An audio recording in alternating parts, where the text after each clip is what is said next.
First class నుండి 10th class చదువుతున్న పిల్లలందరికీ కార్నర్స్టోన్ అందిస్తుంది ఫ్రీ కంప్యూటర్ ట్రైనింగ్. దర్శి పట్టణంలోనే మరెక్కడా లేని విధంగా స్కూల్ పిల్లలకు కోడింగ్ కాన్సెప్ట్స్ మీద ఫౌండేషన్ ప్రోగ్రామ్ను అనుభవజ్ఞులైన మా రియల్ టైమ్ ఇండస్ట్రీ ఎక్స్పర్ట్స్ చేత అర్థవంతమైన మరియు ప్రత్యేకమైన బోధన అందిస్తుంది మన కార్నర్స్టోన్ కంప్యూటర్ ఇన్స్టిట్యూట్. మీకు అనుకూలమైన సమయాల్లో డైలీ 45 మినిట్స్ కేటాయించి సాఫ్ట్వేర్ ప్రోగ్రామింగ్ లాంగ్వేజెస్ అయిన HTML, CSS, JavaScript, mobile technologies లాంటి ఎన్నో నైపుణ్యాలను చిన్నప్పటి నుండే నేర్చుకొని ఈ డిజిటల్ ప్రపంచంలో గొప్ప నైపుణ్యవంతులుగా మారండి. 1 నెల కాదు, 2 నెలలు కాదు, సంవత్సరం పొడవునా మీకు ఉచితంగా శిక్షణ ఇవ్వబడుతుంది. ఇప్పుడే రిజిస్ట్రేషన్ చేసుకోండి. గమనిక, ఈ ఆఫర్ కేవలం డిసెంబర్ 31 లోపు రిజిస్ట్రేషన్ చేయించుకున్న వారికి మాత్రమే వర్తిస్తుంది. అయితే ఇంకెందుకు ఆలస్యం, వెంటనే సంప్రదించండి. మా address cornerstone computer institute, Andhra Pragathi గ్రామీణ బ్యాంక్ ఎదురుగా, చెట్టు కింద బడి వెనుక, కుర్చేడ్ రోడ్, దర్శి. భగవద్గీత గీతా జయంతి సందర్భంగా ఈరోజు బుధవారం దర్శిలో ఆర్యవైశ్య కళ్యాణ మండపంలో వేడుక నిర్వహించబడగా కనిగిరి సమీపంలోని పునుగోడు ఆశ్రమ స్వామీజీ శ్రీ శుద్ధ చైతన్యానంద మహారాజ్ ముఖ్య అతిథిగా పాల్గొన్నారు.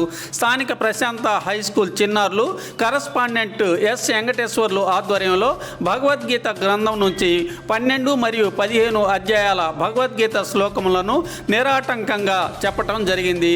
స్వామీజీ వీరిని ఆశీర్వదించారు.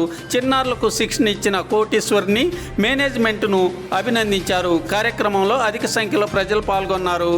మనం ఇంత ప్రయత్నం చేస్తున్నాము, ఆత్మతత్వాన్ని కోసం ఇంత ప్రయత్నం చేస్తున్నాము. అట్లే పరధర్మ అంటే ఇతరత్ర ఏదైతే దృశ్యమైనటువంటి ప్రాపంచికమైనటువంటి విషయాల ద్వారా మనం తెలుసుకోవాలి అని చెప్పి అటువంటి దానిన్నింటినీ కూడా ఈ కామ, క్రోధ, మోహ, మదమాచార్యాలు ఇటువంటి అన్నింటినీ కూడా వదిలిపెట్టి వేసి మనము కావాల్సినటువంటి ఏదైతే మన స్వధర్మము అనేటువంటి ఏదైతే ఉందో అటువంటి దాంట్లో నేను సాధించలేకపోయినప్పటికీ అప్పటికి నేను సాధించాలి అనుకుని నేను ప్రయాణం చేస్తూ ఆ సాధనలో నా ప్రాణం పోయినా పర్వాలేదు, కానీ ఇది మాత్రం నాకు శ్రేయస్సుని కలిగిస్తుంది. అది ఇతరత్ర ఎవరికైనా చెప్పి వీరికి మంచిది మంచిది అని చెప్పిన ప్రయాణం చేస్తూ వాళ్ళకి చెప్పి దాంట్లో ఏమాత్రం కొంచెం పొరపాటు జరిగినా కూడా అది నాకు వికటించి ఏమి నువ్వు చేసావులే అని చెప్పని వాడి నుంచి మనకి హితవు రాదు. మనకి వచ్చేటువంటిదంతా ఏంటంటే వ్యతిరేకమైనటువంటి భావన. అట్లానే మనకు ప్రాపంచికమైనటువంటి విషయాలలో కూడా మనం కూర్చొని గురుదేవుని యొక్క సాధనగా చేసుకోకపోయినటువంటి అంతర్కరణ శుద్ధి కాదు, తద్వారా మనకి ఆత్మ సంబంధమైనటువంటి జ్ఞానము కూడా కలగదు. అందుకని పరధర్మం తరువాత కూడా మనము దానిని సరి అయిన రీతిలో ఆ జ్ఞానాన్ని మనం తెలుసుకుంటున్నామా లేదా, మనం ఎలాంటి స్థాయిలో ఉన్నాము అని మనకి సరి అయిన దారిలో మన శిక్షణ చేస్తూ మనల్ని సరి అయిన దారిలో నడిపిస్తూ మన వెంట ఉండేవారే ఆ సద్గురు. ఆ సద్గురువు యొక్క దగ్గరికి వెళ్ళినప్పుడు మనకి ఏం చెప్పారంటే తద్విద్ది ప్రణిపాతేన పరిప్రశ్నేన సేవయా అన్నారంటే మనకి గురువులు చెప్పిన జ్ఞానాన్ని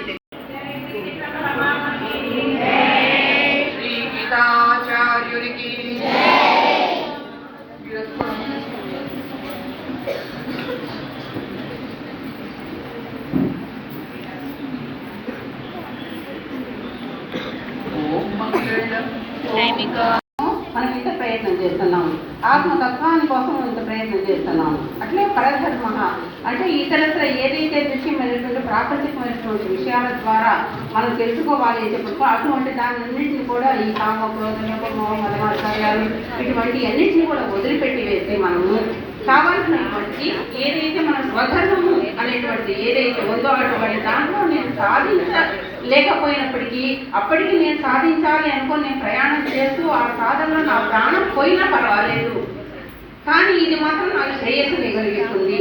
అది ఇతరత్ర ఎవరికైనా చెప్పి వీరికి మంచిది మంచిది అని చెప్పిన ప్రయాణం చేస్తూ వాళ్ళకి చెప్పి దాంట్లో ఏమాత్రం కొంచెం పొరపాటు జరిగినా కూడా అది నాకు వికటించి ఏమి నువ్వు చేసావులే అని చెప్పని వాడి నుంచి మనకి హితవు రాదు. మనకి వచ్చేటువంటిదంతా ఏంటంటే వ్యతిరేకమైనటువంటి భావన.